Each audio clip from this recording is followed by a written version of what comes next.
Aaryan finished singing his song, his mind unconsciously drifting back to the love and marriage of his previous life. His originally somber emotions gradually settled into a calm state. As the final notes faded, Aaryan looked at the crowd surrounding him. He was genuinely shocked, thinking to himself that there had never been this many people gathered around before. Gathering his wits, he approached Lady Padma. He asked the proprietress if she was satisfied with his singing. Lady Padma was still wiping tears from her eyes, entirely lost in her own emotional world. Hearing his voice, she finally snapped back to reality. She called him a little rascal who only knew how to make women cry and demanded he return the following evening. Aaryan raised his eyes, wondering to himself where he was supposed to go, what was happening, and why she was crying. He thanked the proprietress politely, promising they would definitely be there on time the next day. Lady Padma waved her hand, telling him to go back and pack his belongings. She offered them a place to stay starting tomorrow, mentioning the specially prepared rooms for workers in the Lotus Lodge's backyard. Aaryan hurriedly bowed, expressing his deep gratitude. Uncle Vikram also bowed exactly like Aaryan. He thanked Lady Padma, smoothly adding that not only was she a beauty capable of captivating a nation, but her heart was as kind as her face. Aaryan shot Uncle Vikram a sidelong glance, thinking to himself what a shameless bootlicker the old man was. Uncle Vikram seemed to sense the judgment and glared back, silently communicating that he had learned it all from Aaryan. After leaving the Lotus Lodge, Lady Padma watched Uncle Vikram's retreating back and murmured that he was quite an interesting man. Aaryan and Uncle Vikram returned to their temporary shelter under the bridge. Aaryan rubbed his hands together, a massive grin plastered on his face as he told his uncle they needed to discuss something. Uncle Vikram took one look at that expression and flatly refused, stating he had not come to Shvet Viagra City to run a charity. Aaryan urged him not to refuse before hearing him out. Uncle Vikram sighed and told him to go on. Aaryan admitted he just wanted to borrow a little silver to freshen up. Uncle Vikram looked him up and down in disgust, pointing out that with his current face, freshening up would do no good. He claimed no matter how much Aaryan cleaned up, he would still look exactly the same. Aaryan took offense to that. He argued that he was still a passionate youth in his 20s, and though his immense talent might eclipse his rugged good looks, it could not erase his heart's desire for beauty. Uncle Vikram rolled his eyes. He asked what desire for beauty Aaryan possessed, noting he never seemed to appreciate the beautiful women around them and always lowered his eyes when one walked by. Aaryan defended himself, saying that was entirely different. He explained he was not some desperate deviant who forgot how to walk straight at the sight of a pretty girl, and that lowering his gaze was simply a sign of respect. He added that Uncle Vikram wouldn't like people staring unblinking at him either. Uncle Vikram recalled the intense, unblinking way Aaryan had stared at him previously and felt a sudden chill run down his spine. Conceding defeat, the old man agreed it was just a bath and a shave. He promised to handle it and asked what Aaryan needed done. Aaryan stroked his scruffy face, complaining that the wild beard severely damaged his hero-like image. Uncle Vikram nodded in understanding. He calmly pulled out a sharp dagger and stepped toward the young man. Seeing the glint of the blade, Aaryan scrambled backward, pleading with his uncle to talk things out and put the weapon away. Uncle Vikram told him to stop wasting time. He grabbed Aaryan, pinned him down, and efficiently scraped away the beard. Moments later, a genuinely handsome face was revealed. Uncle Vikram nodded approvingly, noting Aaryan was now at least half as handsome as he had been in his youth. Aaryan wanted to argue, but looking at Uncle Vikram's striking, albeit aged, features, he could only sigh and admit the old man was right. When asked what else needed fixing, Aaryan pointed to his matted hair. Uncle Vikram gave a curt nod. He grabbed Aaryan by the collar, dragged him to the riverbank, and vigorously dunked his head up and down in the water.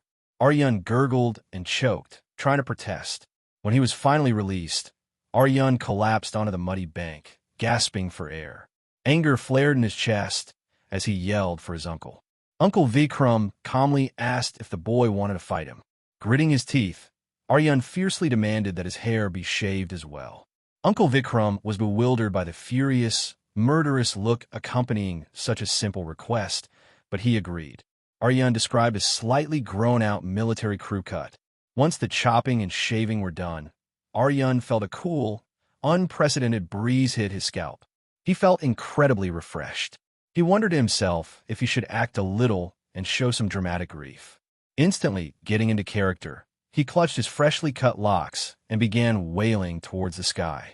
He cried out that their bodies, skin, and hair were sacred gifts from their parents, and lamented to his mother and father that their son was ungrateful and unfilial.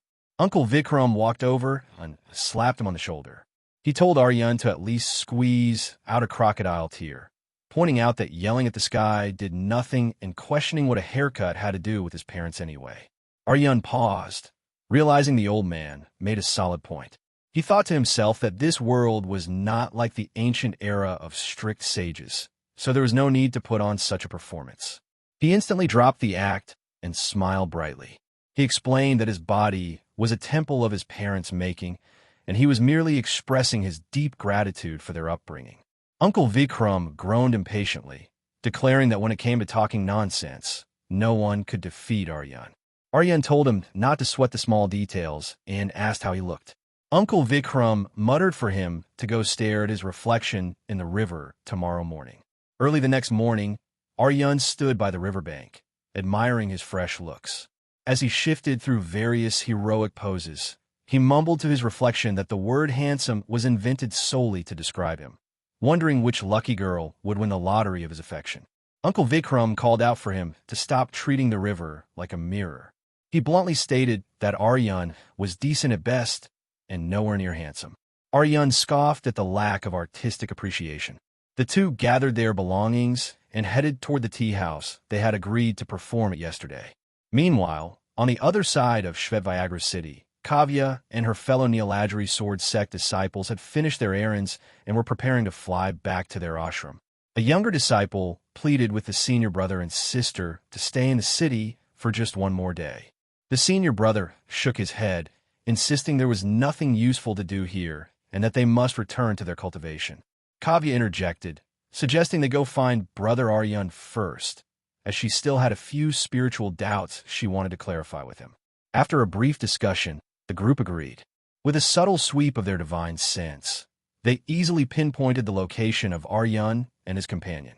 When Aaryan arrived at the tea house, a few elderly patrons were already sipping their morning brews. They found the owner, who told them to wait a moment. Shortly after, a thin, fragile-looking young girl walked in, carrying a heavy veena. Though her traditional clothes had several visible patches, they were immaculately clean.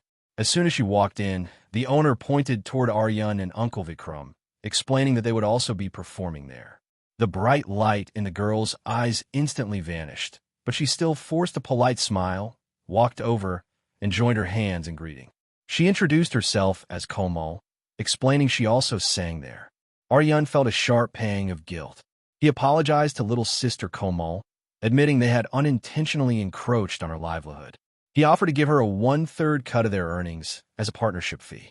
Komal panicked and shook her head rapidly, refusing to take a share of the songs that earned his living. Aaryan's face hardened into a strict older brother persona. He scolded her for being so timid and wishy-washy, stating her constant shrinking away was exhausting and annoying him. Komal, terrified by his sudden, stern expression, instinctively waved her hands in surrender. Aaryan finalized the deal right then. Uncle Vikram pulled Aaryan aside and whispered that cutting off someone's income was incredibly harsh and unlike him. Aaryan replied that ruining someone's livelihood was a massive sin, which was why he had to compensate her. He added that he had a bigger plan in mind. When Uncle Vikram asked what the plan was, Aaryan promised to reveal it later. Aaryan's mind raced as he considered his options. He thought to himself that singing the whole time would ruin his throat, so storytelling might be a better approach. Having not read any local history scrolls, he considered the epic myths from his old world. He wondered if speaking of foreign tales like the journey to the west would cause the heavenly Tao to smite him with lightning. He quickly reasoned that the ancient entities of his world were born from the primal chaos, making the local heavenly laws seem like a younger sibling by comparison. He decided he would just claim to be a descendant of the divine creators, confident that since he wasn't directly defying the heavens, the karmic laws couldn't touch him. Having convinced himself, Aaryan pitched his idea to the tea house owner. The owner shrugged, telling them to figure it out amongst themselves as long as the customers were entertained. Aaryan turned back to Choubey and proposed a deal. He explained that she would sing, and he would tell stories. They would take turns so neither would get exhausted, and he would even teach her some of his new melodies so they could split the daily earnings evenly. Choubey protested again, insisting she couldn't take a share of his hard-earned songs. Aaryan glared at her, letting out a sharp sigh. He demanded she stop the nonsense, asking if she wasn't tired of being so fussy all day. He ordered her to call him Brother Aaryan. Choubey flinched, whispering softly that she understood. Aaryan pushed her further, demanding she speak with more confidence and be bolder in life and business. He asked what she was so terrified of, warning that if she was going to jump at her own shadow, she shouldn't come out into the market to earn a living. Choubey swallowed hard and spoke a fraction louder. He ordered her to speak louder and lift her chin up. Throwing her head back, Choubey mustered all her courage and shouted her understanding. Aaryan's stern expression melted into a warm smile. He gently patted her shoulder, reminding her that they could be polite, but they must never lose their spine. Choubey nodded vigorously, clenching her small fists with newfound determination. Aaryan promised to give her a demonstration of how to command a room. As Aaryan walked toward the center of the room, Uncle Vikram muttered that he never expected Aaryan to have such a knack for misleading village girls. Aaryan scoffed, too lazy to argue.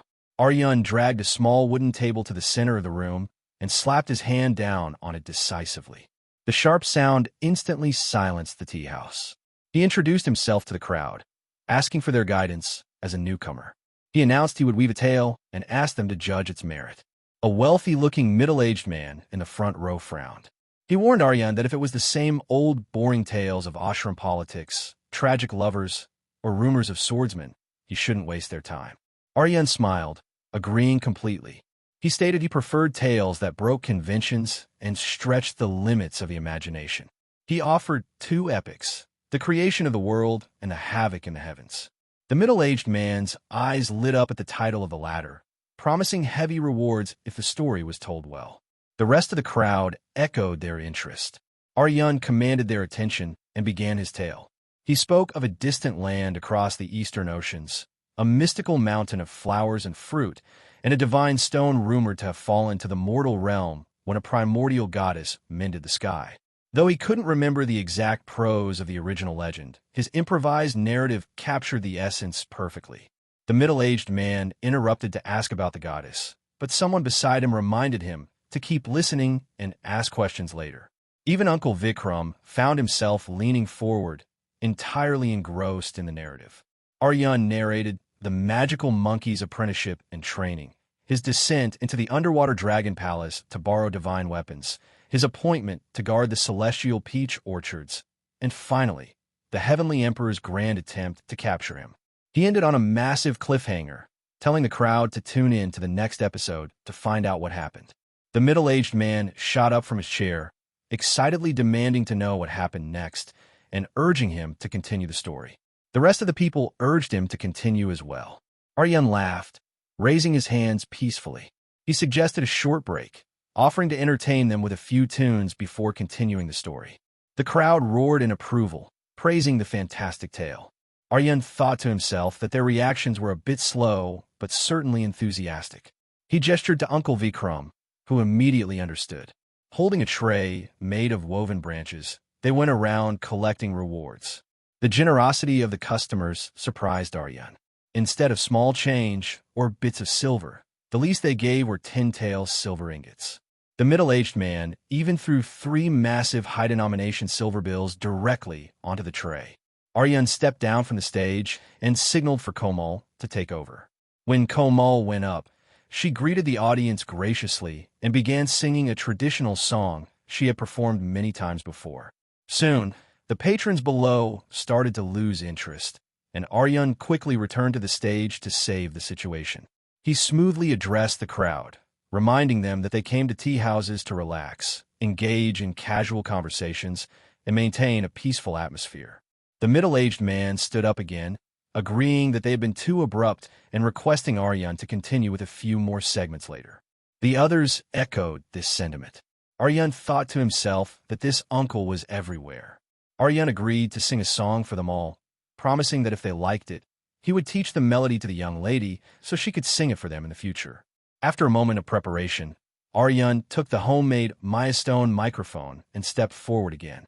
The illusion projection appeared, the music started, and Aaryan tested the microphone.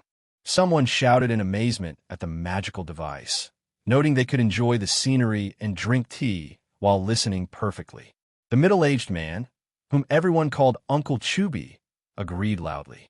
Aaryan was speechless, wishing they would just listen to him sing, since it was his main profession. He started to sing an upbeat folk ballad about exploring the Clearwater River. He sang of sharp peach leaves covering the sky, an old armory in the west of the capital, and a handsome sepoy named Song, and a beautiful, charming girl named Dalian. The lyrics were simple, rhyming beautifully, and possessed a melody that easily made people hum along. When Komal heard the tragic names, her body trembled.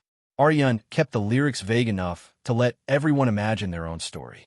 It was a tale of two passionate lovers who died for their love, jumping into the freezing river together.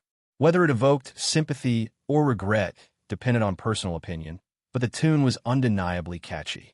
As Aaryan was still singing, some people were already humming along with the melody by following the subtle milestone subtitles. The most active patron, Uncle Choubey, led the crowd. When Aaryan finished singing, the people below shouted their praises in unison and started throwing money at him. Aaryan stood there, helpless and speechless, asking if he was supposed to pick up the money or continue with the next performance. Uncle Choubey stood up again, admitting they had made a mistake and suggesting the collection tray be placed in front so they could toss the coins properly. Aaryan wanted to ask if they could truly aim that well, but remembering he was in a world of powerful cultivation, he quickly swallowed his words.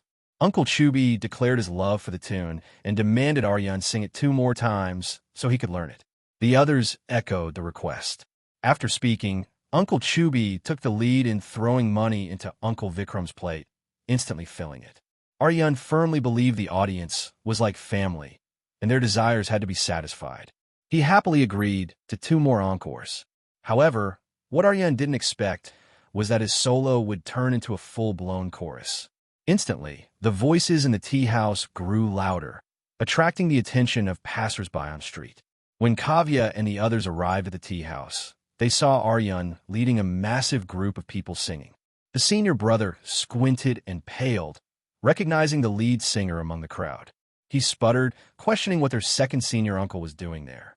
A female disciple whispered that it wasn't surprising, as the old man just liked to hang around places like this. Uncle Choubey was none other than the highly respected second elder of the Neoladri sword sect. If Aaryan were to mention his full name, Choubey would definitely ask about his relationship with Ananya. Since this area of tens of thousands of miles fell within the jurisdiction of the Neoladri sword sect, and Shvet city was the closest city to their ashram, it was easy to understand why the second elder would appear here. The group of disciples didn't go forward to pay their respects, fearing that the strict elder would scold them. Instead, they found a quiet table and sat down. After everyone finished singing together, Aaryan glanced at Uncle Choubey and came up with a plan. He thought to himself that he was going to make a fool out of this loudmouth today. He praised their collective singing and announced he wanted to invite a guest from the audience to come up and perform. Aaryan was about to choose Uncle Choubey when he saw the man swiftly running out, eagerly volunteering himself. The people below laughed, teasing Uncle Choubey and asking if he could handle it. Uncle Choubey scoffed, insisting that if he couldn't do it, they definitely couldn't. He demanded the magic microphone from Aaryan. Aaryan was utterly speechless. Uncle Choubey imitated Aaryan's stage mannerisms and announced he would sing the Clearwater River Ballad for everyone. The people below gave face to the elder and applauded, praising him before he even began. As soon as he started singing, Aaryan felt that Uncle Choubey's singing was genuinely good because his seasoned voice was particularly suitable for the song. Aaryan enthusiastically led the applause, and the people below followed suit, especially Kavya and her friends, who clapped the most vigorously from their hidden corner. Uncle Choubey was now feeling heavily intoxicated by the validation. He really liked the feeling of the spotlight. After the song finished, he bowed to the crowd, modestly claiming he had made a fool of himself. The crowd praised his unexpected skill, and Uncle Choubey thanked them for their support, apologizing for any offense caused by his singing. Aaryan returned to the stage and asked the crowd how the performance was. They roared their approval. Aaryan declared that in the future, if anyone wanted to sing, they could come up anytime. He noted it wasn't interesting to just listen to one or two people singing, and it was more fun when everyone participated. Uncle Choubey loudly echoed his words. Aaryan added with a grin that those who wanted peace and quiet could go back, meditate, and cultivate. The teahouse burst into laughter. Afterward, Aaryan smoothly transitioned back to narrating the epic tale of causing a ruckus in the heavenly palace.